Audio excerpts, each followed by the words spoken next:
Hey everyone, this is Athletes and Antiquities, and today I really wanted to talk about how sealed product has evolved over the years in regards to basketball, football, baseball, as well as the other non-sports collectibles such as Pokemon, Magic, things like even like Dragon Ball, all that, because sealed product is so important and it's very important for that company to manage their sealed product properly because when sealed product fails, that entire that entire product fails. Everything inside that sealed product also fails. So I'm going to talk about how different companies managed their sealed product in the past and how it worked, how it didn't work, comparing certain failures to certain successes and how you can apply that to modern sealed product in whatever you may be collecting, because it might not even be Pokemon, it might not even be sports, whatever it may be, because there's a lot of comparison there. So the first thing I want to talk about is vintage sports, because there's no beating around the bush. Vintage sports failed, and there's a lot of the reasons why it failed, a lot of short-sightedness that I want to talk about.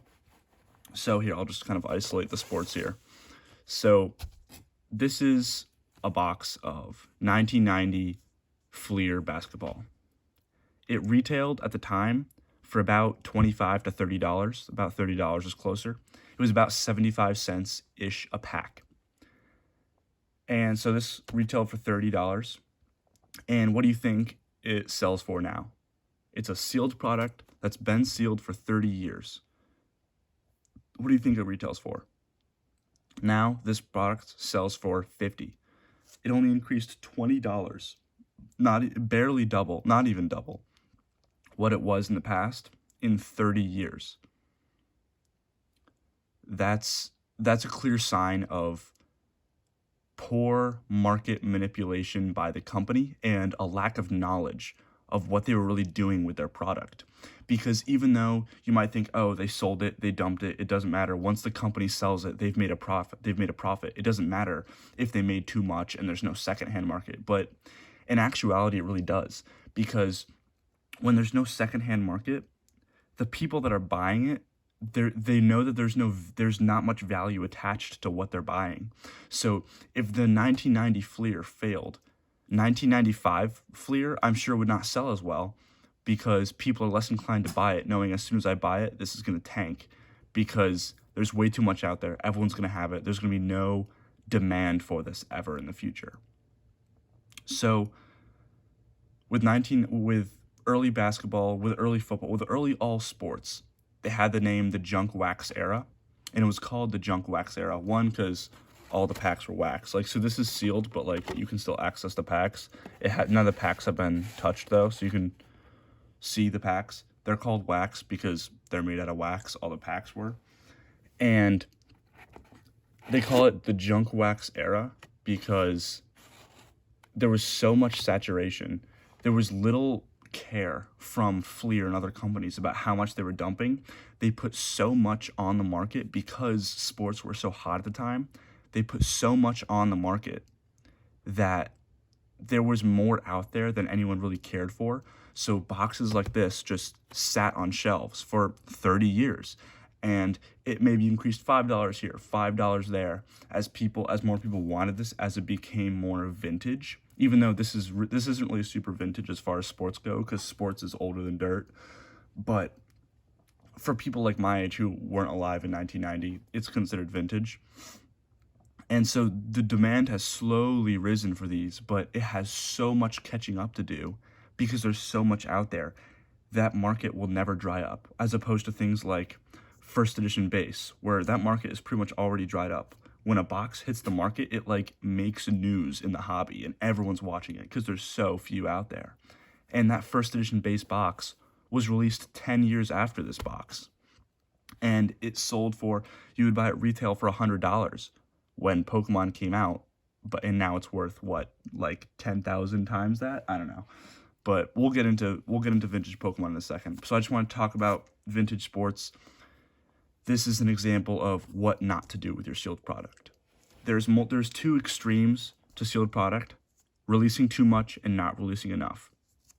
This is an example of releasing too much, where it's hopeless to ever increase in value in the same manner as other sealed product. And now let's go over to vintage Pokemon. I don't have a vintage box to show you. I don't have like a rocket or anything like that, but I have just a little half deck here, Japanese half deck, Charizard EX.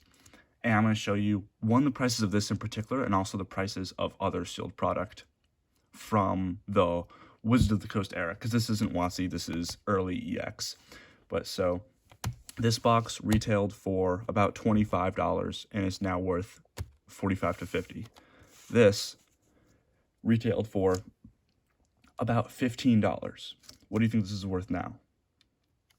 $15 16 years ago, as opposed to $30 with vintage sports. $15 16 years ago. One of these recently sold for $900. I don't know the math off the top of my head, but that's pretty crazy. That outpaces everything. Outpaces the stock market. Outpaces any other metric you want to compare it to.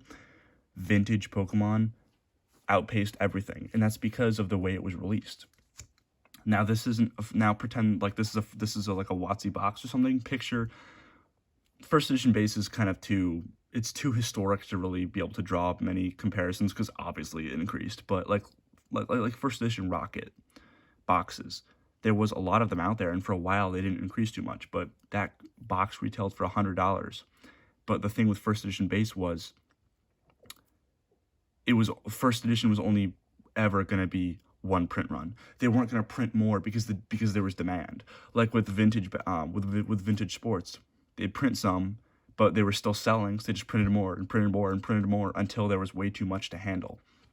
Whereas like a first edition set, one edition out the door onto unlimited, and even unlimited, with the exception of unlimited base set, all of the unlimited WotC still had, they still were very conscious about how much they were putting out on the market. Base set, they put out as much as they could because they wanted to get their feet under them. It was the first set. They wanted as many people to get Pokemon in their hands as possible. But once the later sets started arriving, like even past like the Jungle Fossil Rocket and all that, things like Expedition and all those, Skyridge, things like that, they would release X number of boxes, and once those sold out, they were done. They would move on to the next set, they would do whatever, but they wouldn't just simply print more and more and more because a distributor wanted some. That wasn't how it worked. And now you can see that in today's market. Those boxes are very historic. Those boxes have all increased 100x since its conception. And so that was kind of that's the dichotomy between vintage sports and vintage Pokemon, is overprinting, too much saturation, and it affected their market for 20 years. It's still known as the junk wax era. It hasn't recovered from that. Like vintage hasn't. Modern has. They're doing their own thing to recover modern. But vintage sports was plummeted for many years because people were afraid to buy their product because they knew this is going to become worthless as soon as I buy it. Whereas Pokemon, that was not the case. So now shifting to modern, I don't have a modern sports box to show you, but you can use your imagination.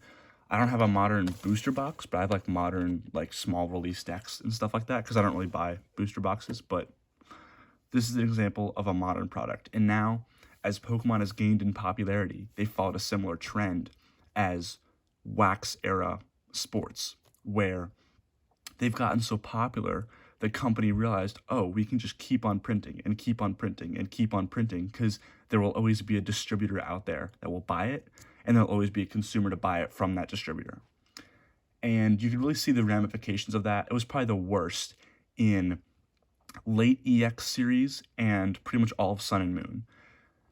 The Pokemon card company was just pumping out the boxes because distributors were still demanding them. And then towards the end of that set's life cycle, the distributors were left with a bag. They had tons of product that nobody wanted. Things like Burning Shadows had tons of product. Crimson Invasion had tons of product that nobody was buying because the next set had come out and the printers were running too much when there wasn't a demand there. So for a while, those boxes sat for $100 even for years and years, and only now have they increased because the hobby has become so much more popular. And they have corrected that recently, where in the past few sets, partly because of COVID, partly because of they've become more intelligent about their stock, but they've started releasing it in a batch here, wait for that to dry up. Release another, a batch here, wait for that to dry up. And they call them like reprints, which people get angry about because they'll invest in a box and there'll be a reprint, but it only happens a set amount of times, and it's much more restricted than like a vintage basketball where they were just pumping it out. The printers never stopped running. So I'm not a huge fan of when people compare modern Pokemon to vintage sports, because although there is an oversaturation in some departments of modern Pokemon, it's not even in the same galaxy as Junk Wax. There'll never be a Junk Wax era of Pokemon because there's too much demand, and even though there's a lot of supply, it will get used up. It might take a few years for some product, but it will get used up. Whereas vintage sports was just out of this world, and it took 30 years for that product to start to get used up. There was probably until about a year and a half ago, you could buy this box for retail. This box, you could probably buy it for $25 to $30 until maybe last year when the market really started to pick up. And now it's moved up to 50 or so. It's increased marginally, and it will continue to increase marginally. But it took 30 years for that to happen, where modern product, even things that are oversaturated, will only take a year maybe.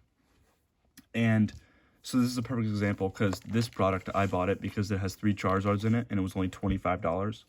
All 3 of these 3 cards right here add up to about $25 if you want to sell them on eBay. So I thought it was a great purchase. But they can always print another batch in a week or so, and that will delay the price increase of this product, but it's going to inevitably happen. And now I want to talk about modern sports, because modern sports tried to fix the problem that vintage sports had, but they did it in a way that personally I don't agree with, and I think it's going to come back to bite their company eventually. So modern sports is extremely contrived. And what I mean by that is their releases are so small and so niche that they're able to sell their product for a very high price. It's almost like a hype beast clothing, like small releases of like sneakers or like Supreme shirts or something.